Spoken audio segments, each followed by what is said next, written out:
Welcome into the podcast, everybody. How you doing? It's Marvel Fridays. That's what we're dubbing it now. I'm Spaceman. That's WavePunk. That's Leaf. Welcome into the NoobMasters podcast, episode number 5. We just keep it rolling. We're going to be talking about some interesting stuff today. But we want to thank you all for joining us. Welcome back in, Simon. How you doing? Love seeing you in the chat. First and foremost, two things we got to get through before we hop into today's discussions. Number one, Leaf. How was your vacation, brother? You went and played real Star Citizen in the woods. How was it? I don't know if that'd be Star Citizen. It's Wood Citizen, I suppose. Yeah, no, it was. Played Minecraft for a while.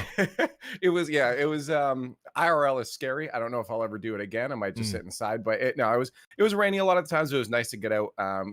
My girlfriend's moved up from the US, so I've been wanting to show her a lot of where I live, the land around and stuff. And it's been very difficult, obviously, in the past couple of years. So it's nice that we actually had an opportunity to get out and at least just explore a bit. Get away from home base for a moment. So it was nice. But I also missed you guys because I didn't get to talk that week on the episode about Marvel. And I wanted to because there was a lot that happened. What did you have, like one big takeaway or like one thing you were like, oh, if I was on the show I would have said this about one of the topics we had? Well, mostly I just wanted to freak out over Ultron Vision, but that was about it. Right. Well, we're getting that to death. Yeah. We get all that. We saved the best for you, brother. We made sure. Last week was it was a split decision here on the panel, 50-50. We had a lot of enjoyable moments in the episodes, but Caleb, this is a big week. I think as soon as we finished this episode, I was like, I wonder what Caleb thinks now, because I know you haven't been the biggest fan of the last couple, but before we even get into all that, I already know you're doing well. I want to take this moment, as you can hear, my dogs are currently losing their minds. I want to take this moment real quick to congratulate both my wonderful, beautiful hosts, because for those of you who somehow don't know, if you've been living under a tundra now, both of our wonderful Leaf and WavePunk have been nominated for esports awards, and in the year as a whole, they have been nominated on the panels. You can see them there, hosts, analysts, all that great stuff. We have hosts, analysts, play-by-play, streamers of the year, all those esports awards. Guess what? Of the categories, our wonderful hosts have been nominated. So I just want to say a huge congratulations to WavePunk and Leaf. We love that. And before we jump into the episode, real quick, boys, kind of just give me your thoughts. What's it like? How you feeling? And how does it feel that the hard work is being recognized? Wave, talk to me. How's it feel to be a big deal now? We've always said this is a Marvel podcast from esports people, so this feels. It feels very appropriate to address. This is the esports part of the podcast. It feels very validating, and to feel like publicly recognized like that. And at this point, I think I can speak for both of us that like winning is not even really that important. It's just even like the fact that they're like, oh hey, they did something too is nice. Like Rocket League got so dramatically ignored for the last few years. To me, it delegitimized the scene. Like the esports awards not recognizing Rocket League made the esports awards look worse to me. I'm like, this is clearly one of the huge things happening here. Why are you ignoring this? So it feels really good, and I'm glad to be here. It's funny for me because I'm not nominated because of Rocket League. I'm not even for a host award, and I have not hosted Rocket League in a while this year. So is this all because of World Series of Warzone and Twitch Rivals and stuff like that? But it still feels really good. It does feel really good. Yeah. I think we both went back and forth. The key thing is I know I'm not going to win. I'm probably going to get last place, in all honesty. But hearing these names in this order, Golden Boy, Chris Puckett, Leaf X, that to me actually made me uncomfortable at first, because it was an emotion I never thought I'd ever have to be prepared to feel. So I'm like, oh wait, my name sounds so weird up there. But just hearing it there, that in itself is the dub. I grew up with those people, like watching them on TV and have my name beside them. I got goosebumps right now. That to me is success. Right? Have people like Golden Boy or like Dash tweeted out for me and Veli being like, these two are great guys, and like I'm super glad to see them nominated. It's like, what are you talking about? You're like my role model. I don't stop it. This is not okay. So this is very cool. I'm very grateful that I get to work with both of you pretty regularly. I'm glad we get to do this podcast. And 100% right. Rocket League has been severely underappreciated. And it's something that we have and I say we, but more so the Rocket League community has very much been vocal about that the representation in the esports awards needs to be bigger. Finally, we're getting that, again, and also huge shout out to I'm blanking on his beautiful name, Shogun. Huge shout out to Shogun because I know for years we've been begging for that, but I mean, Rocket League's his getting voice recognized. has been in the intro video for the play-by-play caster section. Literally like one of the most iconic calls of all time. What are you talking about? It's look, we're turning over a new leaf. We have gotten, no pun intended. Shut up, leaf. We're getting new highs, but I'm super proud of you both, and I love you guys. You guys are doing awesome things. We love that. We also love the $1 donation. Thank you, Saboki. I appreciate you. Welcome. Thanks for supporting the podcast. But with all that ado, let's continue on, because today's show is pretty much going to be a one-hit note, and I like that note because it was a really, really freaking good note. What if episode number 8? Again, we're closing down on the end of this series. Can we talk about this magnificent, wonderful, most comic book-like story event we've had so far in this one? I think safe to say, regardless of maybe some continuity stuff, or regardless of like, I don't know if that would be, whatever, I freaking loved this episode. It was so chaotic. Wave, go ahead. You already look like did you enjoy it? Because it's like answered every complaint you've had. I did. Specifically you. Like you like Marvel underpowering their characters. Continuity of like what if's gotta be like continuous within the universe. Doctor Strange being held in the pocket dimension just for as a Deus Ex Machina for later. I was like, what is happening? How is Spaceman this smart? This episode blew my mind. I've talked multiple times on this podcast about the fact that I watch things one time, right? I watch them one time. I don't go back and rewatch things because I want to maintain that immersion that I had that first time of watching it.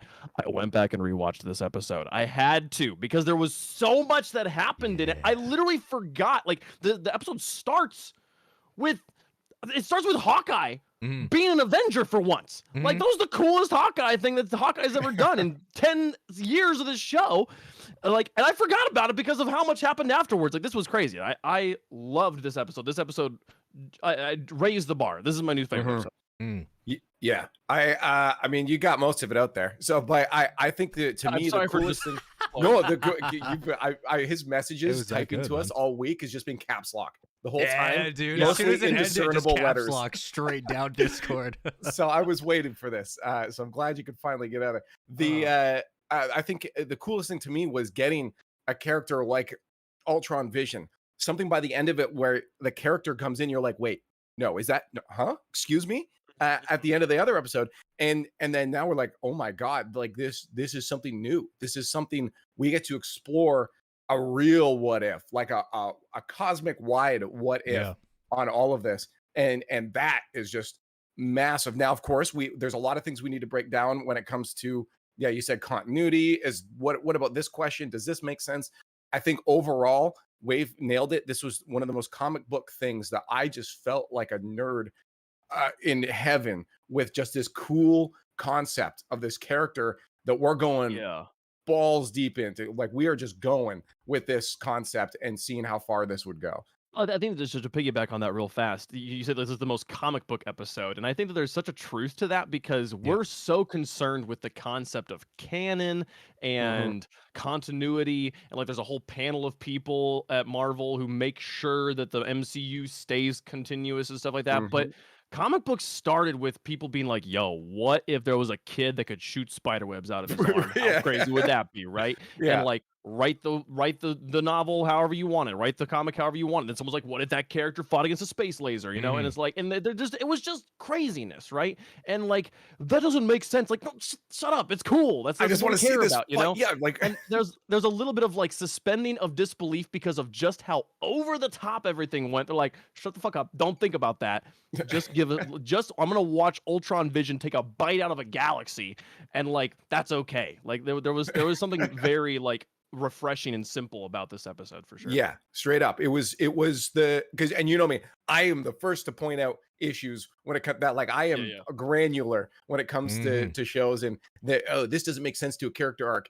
And at this point, I actually had the relief of being able to sit back and just smile the whole episode. Sure. And I'm like, there's times where I'm like, but what about okay, that's fine. This is still cool. This fight right now. 100%. Oh my God. So it was such a relief to be able to just let it all go. Because it was so much that I was like, I'm just going to enjoy this moment. Dude. Yeah. Spaceman, how vindicating was this for you? Because literally there was so many like moments I'm like, well, Spaceman was right. You know, I don't know, like when I finished the episode, I didn't sit there like, like that's how I expected this to be tied together. This is what I had been predicting. But like I think that this gave me the same feeling of, I was just really appreciative that this felt the most like I was reading a comic book. Like what Infinity War and Endgame did so well was two things. One, it was like the most comic book version of the MCU we had up until that point, because it was like, hey, big purple space god, we're gonna like do all these crazy fights on screen, we're seeing Doctor Strange make dimensions and Thanos punch through it. Like it was like I'm reading a graphic novel right now. And that feeling, which I felt really only came to a head in those two movies, has not been reintroduced yet, and I felt that this episode really did a good job of that, because I mean, even the opening shot of the episode felt very different than every other one, because you know, you come down, the Watcher's not necessarily a silhouette, it seemed, and this is a theory we'll get into at some point, whether or not he's physically there when he was narrating, but like the whole vibe felt different. Like, you know, when Infinity War opened up in theaters the first time and you were watching and you hear the SOS signal and you're like, oh, like this is not the same movies. Like we're in shit right now. Like this is completely different. This episode felt the same way. It felt like I was watching like a real Marvel movie. Like the opening shot's really beautiful in Russia. You have this great momentum moment with Natasha riding her motorcycle. The camera shots as she's flying through the snow are great. The introduction of the Ultron bots as they come down, very smooth, one take-esque, and it's like, I was like, wow, this is not like a choppy cartoon. Like this feels like, you know, in albums when they have a lead single or they have one they promote, this felt like the lead single for What If. It was like, hey, we're gonna put our resources into this freaking episode, and then the other ones, obviously we're gonna do that too, but like it very much felt like this one was meant to be as important as it was. And in the end, I was just so appreciative that it really felt like an experience of a true comic book. Like Endgame was like, we're seeing superheroes, all of them fighting big armies, and crazy shit is happening that only Endgame could pull off, and that was a comic book. This very much felt like I am watching I forget his name. Is it Watu? I'm watching Watu fight Ultron, who has Infinity Stones, and punch each other through dimensions. This is a comic book to me, and this was crazy. I mean, so I in terms of like kind of honing in, like let's start like kind of walking down this ladder of episode 8. Let's start with the beginning where it opens up in Russia in the snow. Again, I've already hit on it. I thought that just something felt different when we jumped into this episode. It felt very serious. It felt like I was watching a cinematic experience. What was your guys' reaction as we opened up seeing Natasha and Clint working together as like the lone survivors in North America? I do think that tension was still set by the Watcher, saying, you know, this story breaks my heart. Yes. Like implying this is a sad story. And like we've had sad stories. We watched Doctor Strange destroy an entire universe, and he didn't say that one broke his heart. That one he was like, what's this guy doing? So like what breaks his heart about this? That's just, it definitely like set the tone in a different way. But then we immediately get Hawkeye being the coolest we've ever seen him be. I'm like, where was this Hawkeye for the last 10 years? Like he pulls out like the machine gun, and then like has like the invisibility cloak and stuff. And I'm like, wow, it was, I made me want more of that Hawkeye. And instead, of course, he dies in the episode, but so never mind. But he at least got cool before he ended. I thought was also really cool. Obviously, very in your face, mimicking or mirroring the Black Widow sacrifice for the Soul Stone from the mainline MCU, which I thought was really cool. And some of those shots, they had that wide shot of Clint just falling to down after the drop. Like it's some beautiful beautiful shots in that. There's the one frame where they like it was like full slow-mo and he's like the lights flashing in. Like literally my roommate was watching, he's like, well, there's a wallpaper if I've ever seen one. Like, I actually wanted that as a poster after that. I did. That's exactly what I thought. But this also, I was gonna try to save this concept for later, but I may as well bring it in because a lot of these things do add into this. So watching this, obviously there's a lot of questions that were raised about, how are the Infinity Stones working outside of it, all this kind of stuff. How is he punching through a dimension? How did he become aware? And some of those things did start even with Hawkeye, of, okay, is this branches of the mainline MCU? Is this actually still a part of that same multiverse? Or is this a completely separate multiverse that now just opened us up into the Omniverse, which is even a layer above anything they've talked about in the mainline, like in MCU? Because so many things were different. I mean, even starting right off with Hawkeye, he's left-handed. He was right-handed in this. This is a He also has a completely robot different arm. This is a completely different Hawkeye than we've seen in the main line. So immediately I'm thinking any questions I had afterwards are, well, it doesn't matter. This is a completely different multiverse. This doesn't affect. So originally I thought maybe this is going to play into the main line somehow. Like maybe some of these characters will show up in the live action, but I'm now thinking that's not going to happen. I think this is a completely separate multiverse than the one that we're going to be getting in the mainline MCU. So I just want to get that out there right away so people can think about that too, if there's disagreements with that, or if maybe that does make sense. But that does again open up to the Omniverse too. So walk me through again how like Hawkeye connected this from not being just multiverse but being omniverse. Well, so you look at how many branches happened in this, how many what ifs were thrown into this. First off, when they saw the Guardians of the Galaxy, that didn't line up with the MCU. So these are clearly separate branches way earlier than even where we started in the episode. These aren't branches off of the things we've already seen. Yeah. The fact that Hawkeye himself is right-handed and has a robot arm, this is not a branch off of the same one because he was born that handed, right? So this is a completely different person. His robot arm is his right arm. I could see a world where Hawkeye, being as great of an archery goes, you know what? Let's become. Here's what I'll. It's fair. I'll try to. If there hadn't been specific shots in this, I might be agreeing with you, Leaf. And I'm not saying you're wrong because it's 100% possible that they are going this way. But here's what I'll say.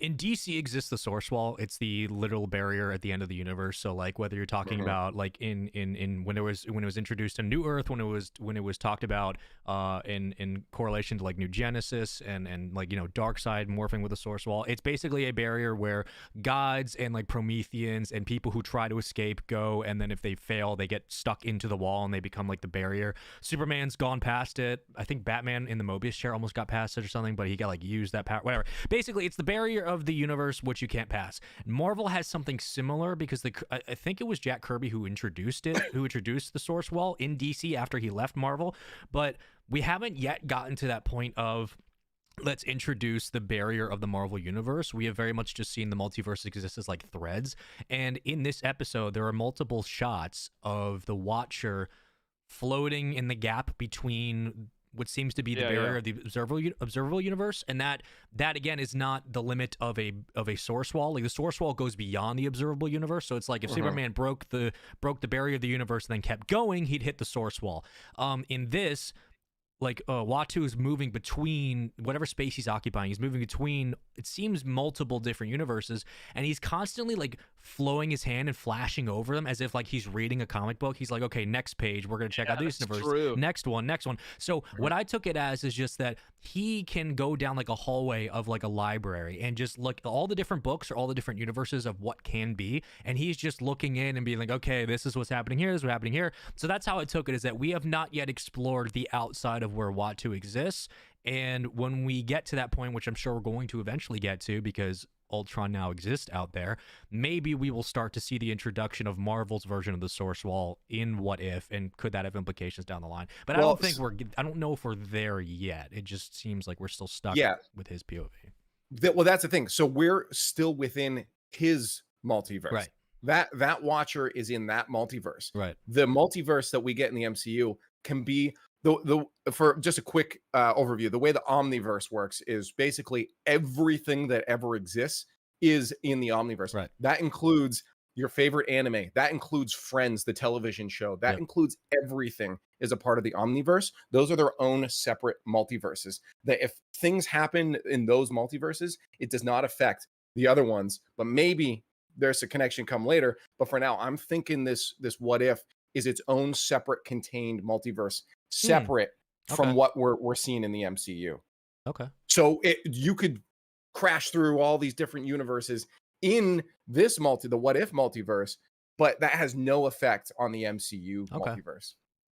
Well, so I want to just talk about, well, we're kind of working through the episode. Sure. There's There's a couple things. While we're on this topic of omniverse, multiverse, There's so much to talk about. It's hard to find a direction to go, right? We can talk about little details of the universe for later. But the one kind of like moment that did not moment, but like mechanic that didn't sit right with me in this is kind of it's in this we're talking about scale, right? And like the awareness that Ultron became aware of the multiverse. He became aware of the Watcher.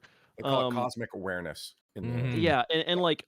The thing is like we think about the way that if I have a universe that we were talking about the fourth dimension in real life, right? Yes. That we are incapable of comprehending the fourth dimension.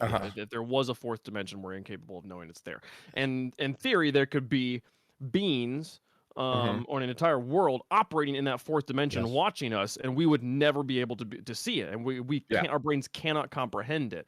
And in that way, those beings have if they exist have a direct advantage on us in all ways, shapes, or form. The strongest human being would not be able to even hold a candle to someone who can operate in a fourth dimension, right? They can be somewhere we can't see, and they can come into our third dimension and leave and stuff like that. And while we're talking about physical dimensions, that concept to me kind of applies to power arcs. That if you have which is what it feels like with like the Eternals and stuff like that we're kind of like leveling up like that. We're going up new tier of they operate in a dimension with magic and stuff that we don't operate in. It feels like to me that Ultron, no matter how powerful, no being should be able to come out of a universe and even hold a candle to Watu. Even as not a warrior, he's not a combatant, right? Sure. He's just an observer. He's a scholar, but he's in that fourth dimension, per se. He lives in a way that these characters don't live. It doesn't make any sense to me that should be an even fight like it was, and that Ultron would ever win, and have to flee to find another being who's like in the third dimension. Like that to me is just that was hard for me to like wrap my head around, I guess, if that makes any sense. The concept, but there are a lot of questions that got raised when he broke out, and then one of the main ones I'm sure everyone had was how is he still using the Infinity Stones outside of his own thing. Now that one I've seen an answer to that I think sits decently. Before you give the answer, can you explain really fast to people who are watching what you're talking about? Because I think there's people who don't know about the Infinity Stones are at the creation of a universe. The Infinity Stones are there. They control all the elements of it, reality, space, time, all those things. The Infinity Stones spread out through a universe. They control those certain aspects of that universe. So what happened was Ultron, he broke out of his own universe into that dimension the Watcher was in, and his power was derived from those, and he was still able to use those powers, even though those stones were tied to that specific universe. He was still able to use them outside, and then so that basically raised the question then of how are these stones working outside their parent universe? And so to answer, I've seen a few. I mean, you look at in the mainline MCU, even they took stones from other timelines in the which again are arguable. Those are their own universes. MCU's been really not concrete with their terminology, but those essentially, I guess, are their own universes. Yes, and those stones still worked across universe. So we've actually seen the precedent that stones can work universally. But in Loki, we see the precedent that there is spaces where the stones are completely inert. And the TVA is one of those. And the leading theory that I subscribe to is that the TVA is in the quantum realm, which does not have the same physical laws that these other universes have. Therefore, these stones are useless in the quantum realm. And that actually is the only place we've seen those stones not be able to be used. So I think the logic of them being able to use against the Watcher does stand. I heard a theory from a friend the other day. They work in science, and they're working in like studying consciousness, which is something that I'm like I never even thought was something you study. Like either you're conscious, or you're unconscious. Cool, we're done. Next topic. But no, there's a whole world of depth there. And they were talking about the word quantum, and they said you could replace quantum is just a science word for magic. that you stick the word quantum in front of anything, and we go, oh yeah, okay, yeah, sure. Those quantum physics say that that's possible, right? But if you replace it with, if you said magic physics says that that's possible, you go, what are you talking about? That's stupid. But like, it's exactly how the word functions. So I was like, That's oh, he's in the funny. magic realm where the stones don't function. Like, sure, cool. Yeah, we understand it now. Makes sense.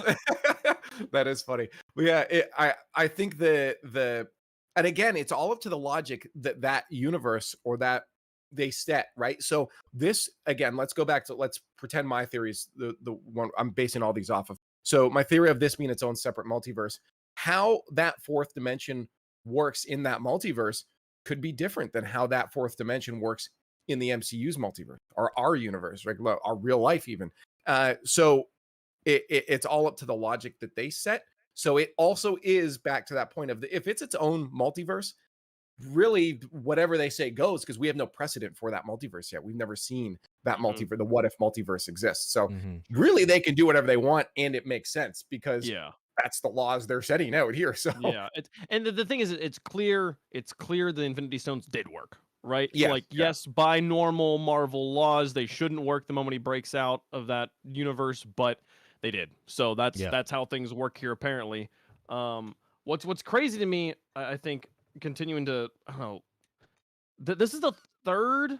No, it's really the second. Like this reminds me a lot of WandaVision, right? Where WandaVision starts with these little episodes with self-contained plots together, and conflicts and resolutions, and then as the show develops, you start to realize, no, this is very important. This is very big. And there's a larger arching story, and this is going to impact the outside universe. One of the theories I think I put forward on the last episode of this podcast was that the Watcher was going to continue to be more and more a part of the story, and the last episode would see him breaking out of the cartoon universe and becoming a physical character, a real life character in the Marvel Cinematic Universe. There was a point when he punched him through the universes. I was like, this is it. One of these is going to be real action, not cartoon, not animated. Oh, wow. Gotcha. That would have been funny. People would have lost their minds. That would have been crazy, right? Yeah. Oh, and that would also really solidify, if they did that in a moment, it would really solidify. I would fully buy into your theory, Spaceman, that What If is a continuous thing, its own story within the MCU. Right now, the crazy thing is like the end of last episode solidified that, oh, hey, there's going to be there was a cliffhanger, right? That had never happened before. Sure. Every single episode was just self-contained. But the end of last episode where Ultron walks through the portal, we're like, oh, more things are happening? Okay, this is interesting. I sat down with a roommate to watch this episode, and he's like, these are all separate, right? I don't need to have watched any before because I'm not caught up. And I was like, yeah, no, of course. And I was like, oh, wait. So actually, this is finally not true. And the other thing was that the Watcher was becoming more and more involved as they go along. And then it ties straight back to this Doctor Strange moment. All of a sudden, the show is a full show that, no, you should watch them in order and let the story progress as it does. Like maybe there's a few episodes you can skip, but that's crazy. And I think it does indicate we're heading somewhere with this show. Like the show ended, that episode ended with where I assume we're going to pick up in the next episode. It's not going to be what if, the Grinch was Captain America or something like no, we're picking up with Watu and Doctor Strange, Mephisto, whatever his name is, that's a huge development. Yeah, I do. And that's something we brought up a few early on too, when Evil Doctor Strange was in there. We're like, actually he comes back. Spaceman said like, oh, he's something that we'll save for like phase 4, but I think it's actually, I think this is better that it's like within the season, because imagine like in Spider-Man 5 in 2 years, like something happens and Watu comes to talk to him and then brings this Doctor Strange character. And if you haven't watched What If 3 years back, you're gonna be like, what is happening? I think that it makes a lot more sense to like have that Deus Ex Machina show up in the season where he was created. Like in the show he was created, but especially if its own multiverse, because I still think there's a chance this show is breaking out of its own animated reality here, Spaceman, and going to the IRL MCU at some point. Yeah, I think that we've crossed like Kang says, we've crossed the threshold. I think this is the point where we are now seeing the implications kind of hit larger than simply enjoy these wacky alternate versions of these random characters. Like we had been waiting for that episode to kind of put its stamp of approval on, okay, this is the cyclical nature of the MCU we expected. Like, usually it's like, oh, I know callbacks, I know, oh, this connects here. Up until this point, every single episode we've watched, I think we collectively, subconsciously were waiting for, where is the episode going to be where it ties immediately back to something we'd seen prior, and not just, oh, referencing a big squid, so therefore they must be connected. No, like, this directly went to, oh, okay, so this is the moment when it now ties into itself and moves forward. You know, without going too deep into the whole idea of, because my first instinct when I watched and saw the stones being used, I had the same reaction. I was like, how the hell are we using the stones outside of the universe? But again, Marvel is known to kind of fudge with some of their own explanations of time travel, and they've instead of, you know, saying we're going to go to different universes, they've gone back on their own universe, which is then subsequently rewritten the very universe they're in, but it's the past, not the present, and that means it's their future. So there's been a lot of fudging. It's like, okay, just kind of work with us and move through it. Now, the only thing I can say for how the stones work is if, again, on hitting the point that this series has made very clear of absolute points. This series has been very, very good at saying this is an absolute point, this is an absolute point, this happens, this happens. The only way I think the stones work in this scenario is, one, we understand that 3D space and the environment we work in is different than the TVA. Is the TVA in the quantum realm?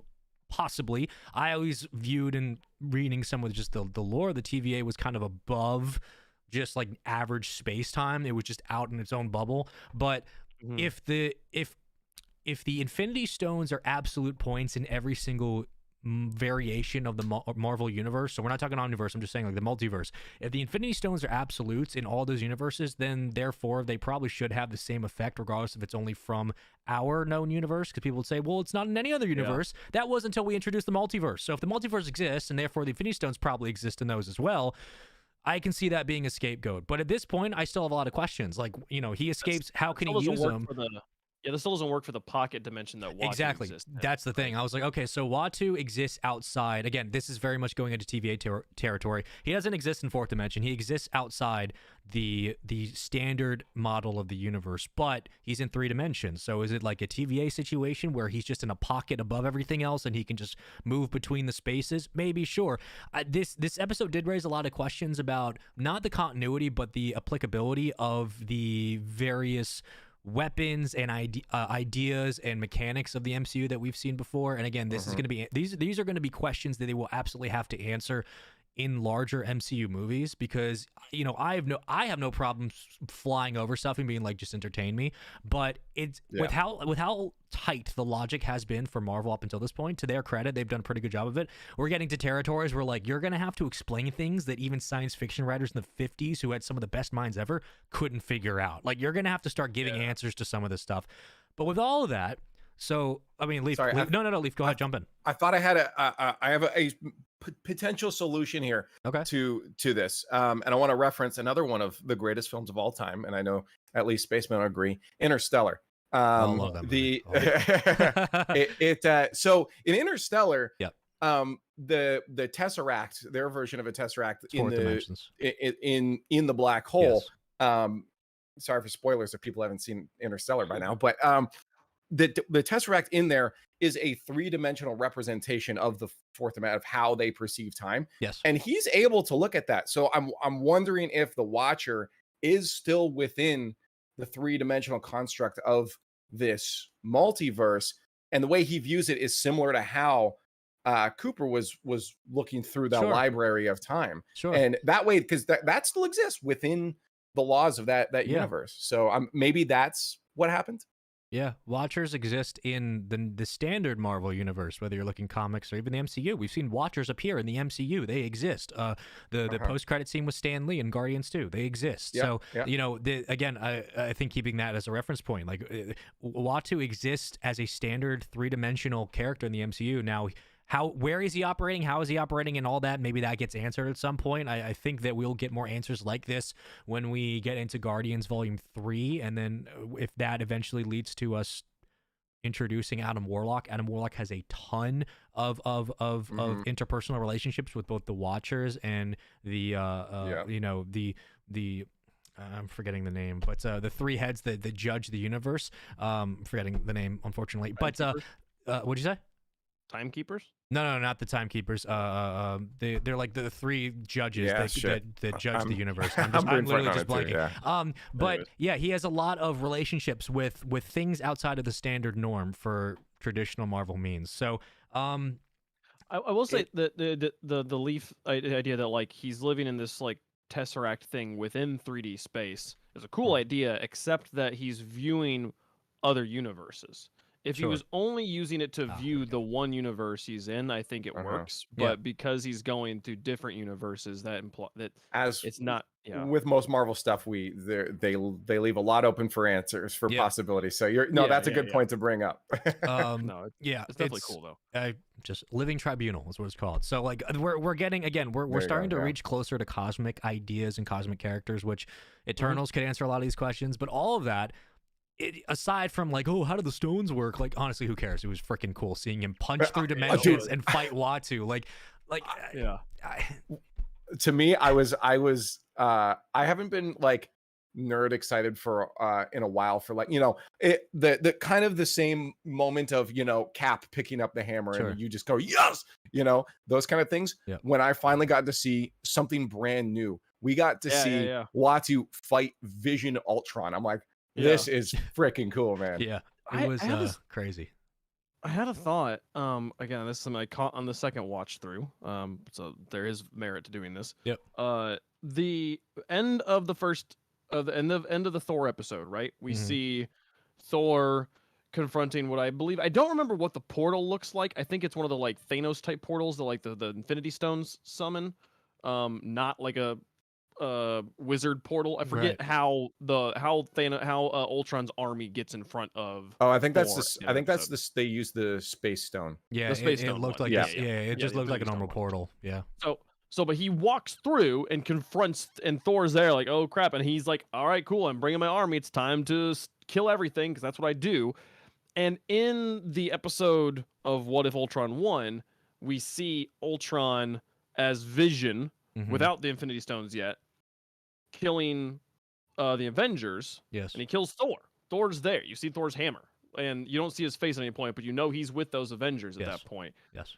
Which begs the question, when is the end of the Thor episode happening? Because next episode.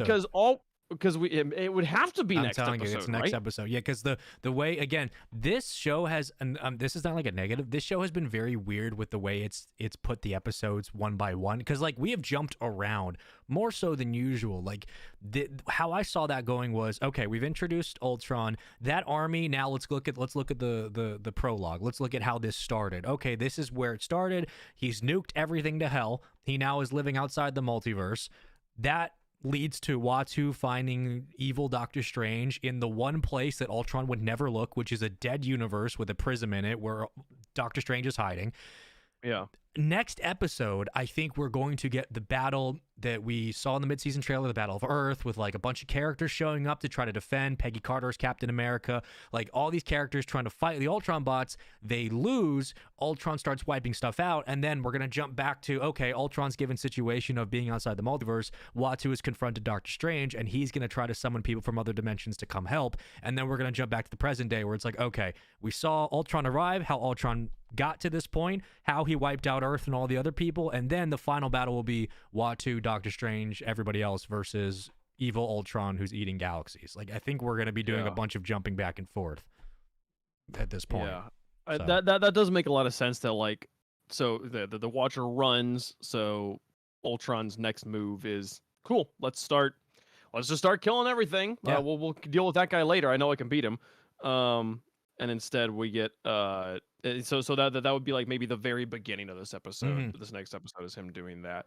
I do so to bring. I just want to bring up this because we're coming close to running out of time. I saw this on TikTok yesterday. You're talking about like the heroes of Earth banding together, right? Sure. The idea that like we see Peggy Carter there again. Like is Watu going to go through a couple dimensions? Be like, let's do this like weird what if cross multiverse Avenger of putting together a team of heroes that could be better than the sum of their parts to fight the battles we never could. You know, like taking Nick Fury's vision of the Avengers and going across universes to some of those teams to fight Ultron.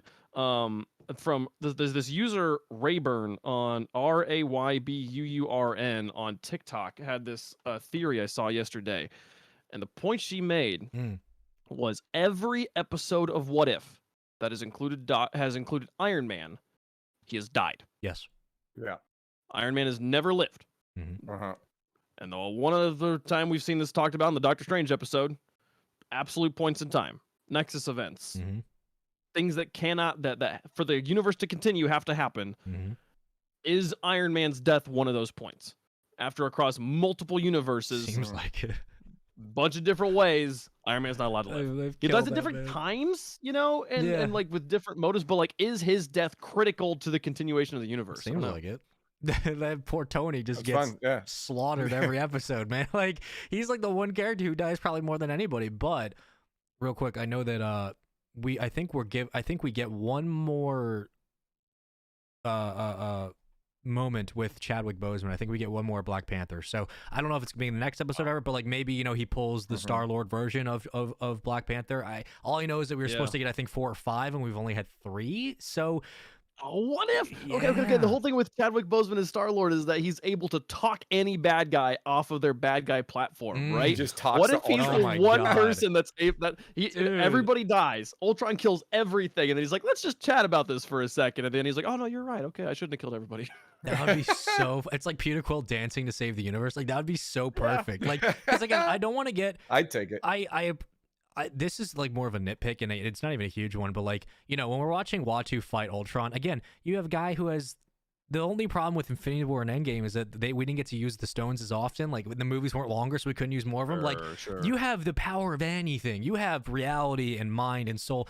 Like there's so much cool stuff you can do with the stones, and just watching somebody basically like have a lit up fist and just punch the hell out of somebody else. I'm like, okay, I know you're omnipotent. You could do whatever. You're just going to punch them through dimensions. That's cool. But I want to see more use of that feature. I want to see more like creative things. So I'm hoping that in the finale, if we have powered up Uatu versus powered up Ultron with all these characters coming in, we better not get just like, hey, we're going to punch each other until someone submits. Like I want to see people use their powers creatively and, you know, in a really cool way. But I feel like we're building up to something wild in the finale.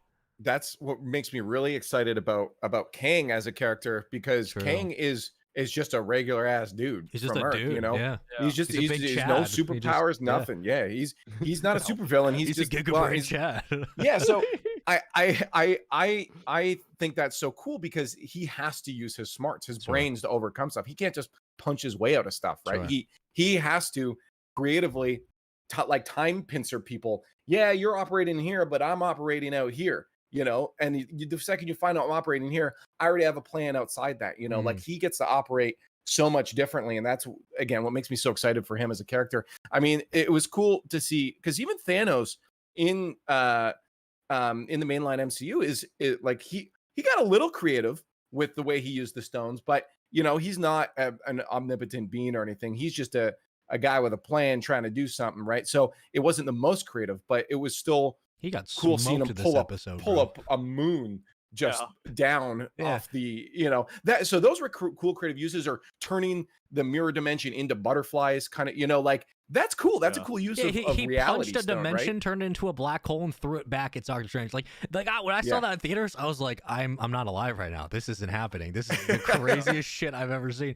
But I mean, so I agree with creative use of them. By the way that he died and got split down the middle, how appropriate, perfectly balanced, as all things should be. That was hilarious. That's great. It was perfect. I know people were mad by that, but I thought it was funny. Were either of y'all disappointed that fight was that simple? That like a simple Mind Stone beam was enough to take out Ultron? No, to take out Thanos. Excuse me. Because I think it shows that Vision could have won. Had he not had his emotion elements to him. We saw early on, you know, when he was distracted with Wanda, he accidentally hit Rhodey with one of those shots, right? The human elements are what caused him to not be as strong as he could be. And I think that's exactly why he didn't take down Thanos in Endgame. Well, he didn't even have a chance, right? Thanos and Vision never face off. They kill Scarlet Witch kills him before Thanos gets there. That's the whole plot point. She's like, I gotta destroy this thing. And it's like kind of one of those like, wait, you mean all he had to do was just like think in Thanos' direction and we could have avoided all of Endgame? Like, man, that's a bummer. I mean, outside of Scarlet Witch, we talk about like some of the most powerful Avengers. Vision's up there because again, he gets stabbed. He gets stabbed by Corvus Glaive's spear in Infinity War, and it affects him, so he's like dying. But like, let's remember that Vision is somebody who can fade through anything. He's got omnipotent strength. He's got wisdom out the ass. He's got a Mind Stone in his head. Like, he can take on armies by himself. So yeah, I mean, was I disappointed that Thanos died so quickly? Maybe, but like, I'm not gonna be one of those people who's like, well, he didn't like get time to use the stones and he didn't know how to, like, no, dude, like, you're going against Vision, who is an incredibly intelligent AI in a near indestructible body with a stone in his head, the one stone Thanos needs. Even if the gauntlet gives you ability to like, because the power stone is you overcome any obstacle, but like, you kind of have to like actively know that you're overcoming the obstacle to get over it. Like, Thanos shows up, he's like, what's this floating thing with the stone doing? And Vision's, or I should say Ultron, who is about extinction at that point and, you know, protecting life to some extent. He's like, oh, I know. He knows who Thanos is. He knows because Tony was created to kind of protect against that. He's probably read up on the invasion of New York. He probably knows who Thanos is. So he's like, oh, threat, immediately dead. Like, that's what Ultron would do. It's 100% what Ultron would do. Yeah. And not just knowing, he also would have known the other Infinity Stones existed as well. I mean, you look at Wanda, whose power comes from the Infinity Stones. She has a small connection to the other stones in all the stones can feel each other. So he would have known the stones were probably on their way too. Like, he probably felt he wouldn't waste that time. presence showing up. He wouldn't do like, you know, he wouldn't be like Peter Quill, like, oh, let's fuck this up, or like, let me talk my way through this. No, Ultron 100%. Like, and Vision has the power to cut organic beings in half, and that's what he would have done. And he just right down the middle. It's perfect. That's the difference between Ultron and Vision. Again, I want to go back to that point of Vision did have the human element. It wasn't just a hard code, here's a solution to solve. Ultron has a hard code to solve a problem, and he is going to go solve that problem. So there's no hesitation at all. It would just be, here's my solution, I'm taking it. Whereas Vision has those moments where he debates or he contemplates things. And that, again, is one of Vision's weaknesses. Why he's not as strong as Ultron Vision. Yeah, I think it was nice to see, again, just like in the terms of characters being powered up rather than being underpowered like usual. Just to see someone have the Infinity Stones and not be inhibited by any sort of you just go. Just do stuff. No internal conflict. Just like, oh, cool, power, great, let's use it. How much can I use at the same time? Can I build a planet? Sure can. Like, can I? Yeah, it was great. Yeah. It was really cool. There is also like a kind of beauty in it where, like, you know, when you have the stones, you're thinking, how do I do this? What can I do with the stones to make things more interesting? At least from like a viewer perspective, it's like, oh, I have all these stones that do all these kinds of things. How do I? Ultron's like, I am so powerful and so all-being that, like, I'm not even gonna try to craft an image like a Green Lantern ring. I'm not even gonna try. I'm just gonna blow it up. Like, I'm just gonna point my finger and just blow the whole damn thing up. And I thought, like, simplicity, that's perfect, dude. Just like, go to Asgard, you have all the stones, just like point your big stick at it and blow it to hell. Like, it's great. Yeah, no, this episode was, again, we're getting into really interesting territory. I don't know if we're going to get bigger than what we've got now, because I think that with Uatu now becoming a main character, like, he'd always been close. We always knew that at some point he's going to go from the background to the foreground. He's going to make that transition. Now, real quick, let's touch on this very quickly, and then we'll get our wrap-up thoughts of the episode. So Uatu opens the episode, and he is kind of not a silhouette. He looks like a shadow. He looks like he is translucent. I have heard a theory that potentially maybe this is Uatu. Maybe he dies and this is him talking as if, like, because he says, you know, this one is really sad. Usually he's in the present. He's like, hey, I know what's going to happen, but I'm kind of taking you through with it. He comes into the episode saying this is one of the sadder ones, and he's not presently there. And we know that now he's in a situation where he is vulnerable. Could he be dead? Could he be in that plane, the astral plane, where, you know, like the sorcerers go? Could he be talking from that space and being like, I know what happens here, and it's really sad because, you know, eventually I don't make it, but maybe something else good happens. I think it's a possibility. Maybe he does die. There's a chance, and I do think it was fascinating the moment he realizes that Vision Ultron can see him. He is reading it, saying, "Oh, in this silence, Ultron became aware of things he previously couldn't hear, including," and then he kind of falters on the sentence. It's as if he's reading. He doesn't believe. He's just narrating what he's being told to narrate. Not that he knows the story in advance. He's not, because he's so surprised when Ultron turns around. He's like, "Wait, what is this? This isn't supposed to happen. I've seen everything. What is this?" So there's a degree to which him speaking in the past tense there, it could still be continuous with who he was. That could have happened before the events of the fight, rather than him afterward. But it is now. I have become God. I am ascending. Cosmic awareness. That was Watu saying, "I'm hitting it on the head here." It's like Kang gave him a script, because Kang, he's like, "I know what you're gonna say before you say it," and it's like Kang handed him the paper. He's like, "Go ahead, read that. You die in like 3 episodes." Exactly. Yeah. And him being like, "Wait, he sees me? No, wait, this isn't. I'm separate from all of this, right?" Watu's always been on our side. He's been on this side of the screen with us. So that was that moment of him crossing, which is crazy. But yeah, I don't know. It's he reads things in the past tense, even when he's not actually aware of them. Sure. So I don't know. That the theory could be true though. It could be true that he's telling us this from the past, or like from the future. He's a real character. It's wild, dude. It's I know. I think we all expected this to some point happen, but I love that it ends with him going again to the one place that Ultron would never look, which is a universe that's completely dead, and the only thing that exists there is a confined mirror dimension where the evil Doctor Strange is. And when he shows up, Strange is like, "Yeah, like I figured at some point you'd be coming back and asking for help." So that's, Brody, kind of looking at how this one ended, and again, give me your thoughts on the episode. Give me how you felt at the conclusion, and where do you see this one going? Yeah, so I think overall we've all aligned our love for this episode, for the fun that we had with it. And I think that's something just as comic and superhero fans that we all really want to appreciate it. It brought us back to, we mentioned, Endgame, Infinity War kind of era of I want to see my favorite characters do something cool. And we got that feeling from this. We got that I'm going to sit back and enjoy, because, we should have expected everything to align in What If, but it wasn't clear that it was going to happen. Now that it is an elongated story, it's like, okay, I'm just going to theories out the window. Let's just see what happens and enjoy it. And I got to sit back and finally just enjoy a character I had never seen before, fight a watcher. Like that was just, that brought out that comic book fan feeling, that kid in me. And that's what I really, really appreciate about this episode. Yeah. And it also allowed us to theory craft about a lot of stuff. Did you guys forget that he fought Captain Marvel on Xandar? Like this episode had so much packed into it. She pushed him into the core of the planet, and he blew it up. Like, what? We didn't even talk about Aaron Zola. We didn't even talk about the fact that Zola's bad. We didn't talk about it. And they're like, let's use old technology. But again, say it out loud. Ultron with all the Infinity Stones fights a Watcher outside of reality. That's the fucking wildest concept you could ever write down, dude. And that's the summary, is that this was just cool. I don't even know. I think we're gonna be processing this one for a while. Up until next episode. But I feel like this episode, it just from start to finish was just awesome. Wave. That's the best part. Give me your thoughts. It's not over. We still got 2 more.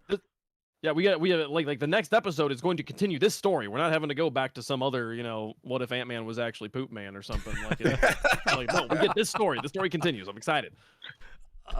Man, we almost had what if Ant-Man goes up the butt. We almost had it. We had it in the zombie episode where Hope goes inside. It was Sharon. kind of a reference to that. It was a little bit of a reference, but. Ultron doesn't have a butthole. Good Thanos still exists. Good Thanos still exists in episode 2. He's still there. So again, the possibilities for what the next episodes could be, we could be seeing the return of Star-Lord with Chadwick and Thanos as a good guy, and Peggy Carter, and then evil Doctor Strange, and maybe even Killmonger. There is a lot that now. if we get to a point and they end this with like what Caleb said, where the Watcher gets moved into like the real life somehow in the MCU, and we see like, because they've already done the CGI before, if they do it again, I will shit myself. Like I will lose it, man. I'll lose my mind. But with all that, quick ratings. Leaf, out of 10. We've never done this, but screw it. Give me a rating of this episode out of 10. What are you thinking? Okay, obviously there are inherent problems that we've talked about, or Sure. things that have been unanswered, but I do trust that they'll answer some of that stuff. I think overall, the fact that it brought out the kid in me, and that's all I can ask for him. I was able to overlook a lot of that, and I would honestly, I'm sitting around like a good 9.3, 0.4, kind of like, I never give 10s. Nothing's ever a 10 for me. So this is as one of the highest things, and that is. You guys know me. The fact that there are problems with it logically and stuff here and there that we don't have answers to, and I'm still giving it that just says how incredibly fun this episode was. Yeah.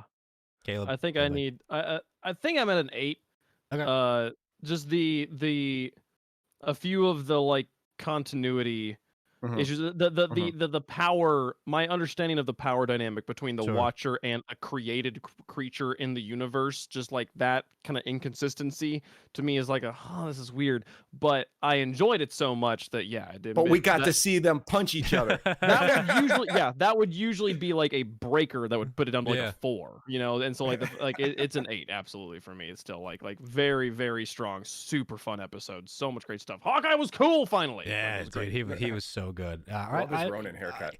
The Ronin haircut worked in this. It was a little bit shorter. I like the way I like the vibe, and Natasha was really good too. Like again, their dynamic's great. But I think I'm sitting at like, I would give it like an 8.5 because of like, again, the issues of like, okay, how do the stones work? What's this mean? Like, how is this gonna work? Blah, blah. But like, I had so much just fun watching the absolute madhouse that was this episode, and then when he bit a galaxy, like I'm like, all right, bro, like you win. Here's a 9. Like I'll give it a 9. You guys win. That was just madness. But all that said, vibes. That was one episode, guys. We still got 2 more to go, and that will be a wrap on episode 5 of the NoobMasters podcast. It was one single episode we talked about today, but there was so much, and this has almost worked out perfectly with what we had to do today. There was so much we had to discuss, and I'm glad that we at least got to theorize and talk about the power creep, what exactly is going to work, and potentially what's coming in the future. And you guys heard our takes on it. We've given about a solid base level of an 8.5, if not 9. I think that's pretty good at this point in the story. Either way, we want to know what you think. Let us know either in YouTube chat or on Twitter